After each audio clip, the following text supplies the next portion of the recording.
অবৈধ টোটো আটকাতে অনুমোদিত টোটোতে রং শুরু করতেই মেদিনীপুরে প্রতিবাদে নামলো কয়েক হাজার টোটো চালক। বাম টোটো ইউনিয়ন তৈরি করে সংঘবদ্ধভাবে জেলা শাসক ও পুলিশ সুপারের দ্বারস্থ হয় টোটো চালকরা। জেলা শাসক ও পুলিশ সুপারকে তারা জানান, সমস্ত টোটো চালকদের অনুমতি দিতে হবে, টোটো চালকদের বীমার ব্যবস্থা করতে হবে, টোটোর ব্যাটারি রিচার্জ করার জন্য স্বল্প মূল্যে বিদ্যুৎ পরিষেবা দিতে হবে প্রভৃতি। এ দাবিতে বামেদের তৈরি সারা বাংলা ই রিক্সা টোটো চালক ইউনিয়ন মেদিনীপুর কলেজ মাঠ থেকে বিক্ষোভ মিছিল করে জেলা শাসক ও পুলিশ সুপারের দপ্তরের সামনে হাজির হয়। লিখিতভাবে নিজেদের দাবি জানিয়েছেন তারা। মেদিনীপুর শহরে কয়েকশো অটো ছাড়া প্রায় ৫,০০০ টোটো চলে প্রতিদিন, যার মধ্যে অনুমোদিত টোটো রয়েছে ১,০০০-এর নিচে। অনুমতিহীন কয়েক হাজার টোটো মেদিনীপুর শহরে প্রবেশের কারণে নাভিশ্বাস চলাফেরায়। প্রশাসনিক সিদ্ধান্ত নিয়ে অবৈধ টোটো আলাদা করতে অনুমোদিত টোটোতে বিশেষ রং করা শুরু হয়েছে বৃহস্পতিবার থেকে। প্রশাসন জানিয়েছে, রং করা অনুমোদিত টোটো ছাড়া ২রা মে থেকে কোনো টোটো মেদিনীপুরে চলবে না। তারপরেই শুক্রবার মেদিনীপুর শহরে কয়েকশো টোটো চালক রাস্তায় নেমে পড়লেন। বাম সংগঠনের নেতৃত্বে জেলা শাসক ও পুলিশ সুপারকে লিখিতভাবে জানালেন, সমস্ত টোটোকে অনুমতি দিতে হবে মেদিনীপুর শহরের রাস্তায়। সংকীর্ণ মেদিনীপুর শহরে টোটোর সংখ্যাধিক্যের কারণে গত ৪ বছরের বেশি সময় ধরে একাধিক সমস্যায় ভুগছে মেদিনীপুর শহর। যাত্রীর দখল নিয়ে টোটো অটো সংঘর্ষের ঘটনা ঘটেছে বহুবার। দফায় দফায় প্রশাসনের আধিকারিকরা বিভিন্ন স্তরে বৈঠক করেও সমাধান করতে পারেননি। এরপর ১১ এপ্রিল চরম সিদ্ধান্ত নিতে হয় জেলা প্রশাসন ও মেদিনীপুর পৌরসভাকে বৈঠকের মাধ্যমে। এই টোটোকে বন্ধ করতে তারা চায়। টোটোকে বৈধ অবৈধ এই বিভাজন করে এদেরকে নিজেদের মধ্যে দ্বন্দ্ব লাগিয়ে দিয়ে যাতে এই টোটোগুলো ভেঙে দেয়, বন্ধ হয়ে যায়, তাদের বড় বড় কোম্পানির গাড়ি ব্যবসা চলে, মালিকের স্বার্থ রক্ষা করা হয়। আমরা প্রতিবাদ করেছি। আমরা গত 14ই নভেম্বর, গত 4 এপ্রিল মাননীয় পরিবহন মন্ত্রীর কাছে গিয়েছিলাম। সেখানে আমি নিজে ছিলাম, শ্রমমন্ত্রীর কাছে গিয়েছিলাম। তারা বলেছেন পশ্চিমবাংলায় 15 লক্ষ টোটো যে চলছে, একটিও টোটোকে তারা বন্ধ করবেন না। আমরা বলেছিলাম কাজ না দিয়ে তাদের গাড়ি বন্ধ করে মুখের গ্রাস কেড়ে নেবেন না।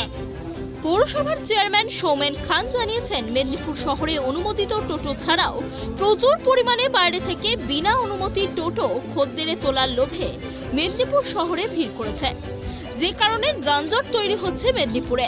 খদ্দেরের দখল নিয়ে সংঘর্ষের ঘটনাও ঘটেছে। তাই পরিবহন দপ্তর ও মেদিনীপুর পৌরসভার অনুমোদিত টোটোগুলিকে চিহ্নিত করতে বিশেষ রং করার উদ্যোগ নেওয়া হয়েছে। ২রা মের পর ওই রঙিন অনুমোদিত টোটো ছাড়া কোনো টোটো মেদিনীপুর শহরে চালানো যাবে না। মেদিনীপুর শহরের দীর্ঘদিনের একটা সমস্যা সমাধানের জন্য দীর্ঘদিন মেদিনীপুর শহরে অটো টোটো কখনো মারামারি, কখনো যানজট, কখনো একটা বেহাল অবস্থা হয়। যেভাবে শহর অবরুদ্ধ হয়ে যাচ্ছে, মানুষ চলাচল করতে পারছে না, দীর্ঘদিন ধরে আমরা আলোচনা করছিলাম। আজকে মেদিনীপুর পৌরসভায় মাননীয় মহকুমা শাসক কৌশিক চট্টোপাধ্যায়ের নেতৃত্বে একটা আলোচনা সভা হয়।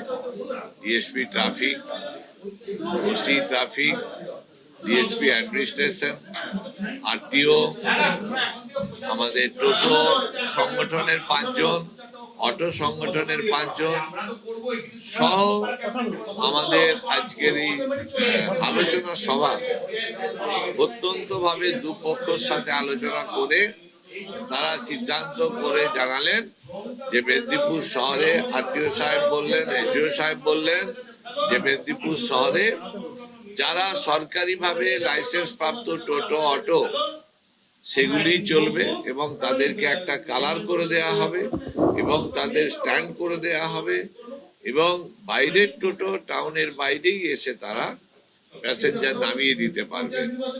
2রা মে থেকে মেদিনীপুর শহরে কালার যুক্ত টোটোরাই হচ্ছে লাইসেন্স প্রাপ্ত এবং সেই টোটোতেই মানুষকে চাপার জন্য বলা হবে এবং একটা রেটও ঠিক করে দেয়া হবে যে রেটগুলোর মাধ্যমে তারা মানুষ চলাচল পাবে, সুযোগ সুবিধা পাবে এবং শহরকে যানজট মুক্ত করতে হবে। এটা আমাদের সবাই, প্রশাসন চাইছেন, টোটো মালিকরা চাইছেন, অটো মালিকরাও চাইছেন। তো মাঝখানে আমরা পৌরসভা, জেলা প্রশাসন, পুলিশ প্রশাসন এই উদ্যোগটা নিয়েছি। সেই মতো বৃহস্পতিবার মেদিনীপুর শহরে অনুমোদিত টোটোগুলি কাগজপত্র জমা করে রং করার কাজ শুরু করেছে। নীল আকাশী রঙে রং করা হচ্ছে টোটোগুলিকে। টোটো ইউনিয়নের সম্পাদক তাজ মোহাম্মদ খান বলেন, অনুমোদিত টোটোগুলি প্রশাসনের নির্দেশে কাগজপত্র মেদিনীপুর পৌরসভাতে জমা করে এই রং করেছে। এই টোটোগুলি ছাড়া অন্য কোনো টোটো শহরের রাস্তায় থাকবে না। এরপরই অনুমতিহীন অবৈধ টোটোদের চাপ তৈরি হয়। শাসক দলের হাত ছেড়ে এমন কয়েকশো টোটো শুক্রবার সমবেত হয় মেদিনীপুর কলেজ মাঠে। বাম টোটো ইউনিয়ন তৈরি করে সংঘবদ্ধভাবে জেলা শাসক ও পুলিশ সুপারের দ্বারস্থ হয়। মেদিনীপুর কলেজ মাঠে সবাই টোটো রেখে জেলা শাসক ও পুলিশ সুপারকে জানান, সমস্ত টোটো চালকদের অনুমতি দিতে হবে, টোটো চালকদের বীমার ব্যবস্থা করতে হবে, টোটোর ব্যাটারি রিচার্জ করার জন্য স্বল্প মূল্যে বিদ্যুৎ পরিষেবা দিতে হবে প্রভৃতি। এই দাবিতে বামেদের তৈরি সারা বাংলা ই রিক্সা টোটো চালক ইউনিয়ন মেদিনীপুর কলেজ মাঠ থেকে বিক্ষোভ মিছিল করে জেলা শাসক ও পুলিশ সুপারের দপ্তরে হাজির হয়। লিখিতভাবে তারা নিজেদের দাবি রেখেছেন।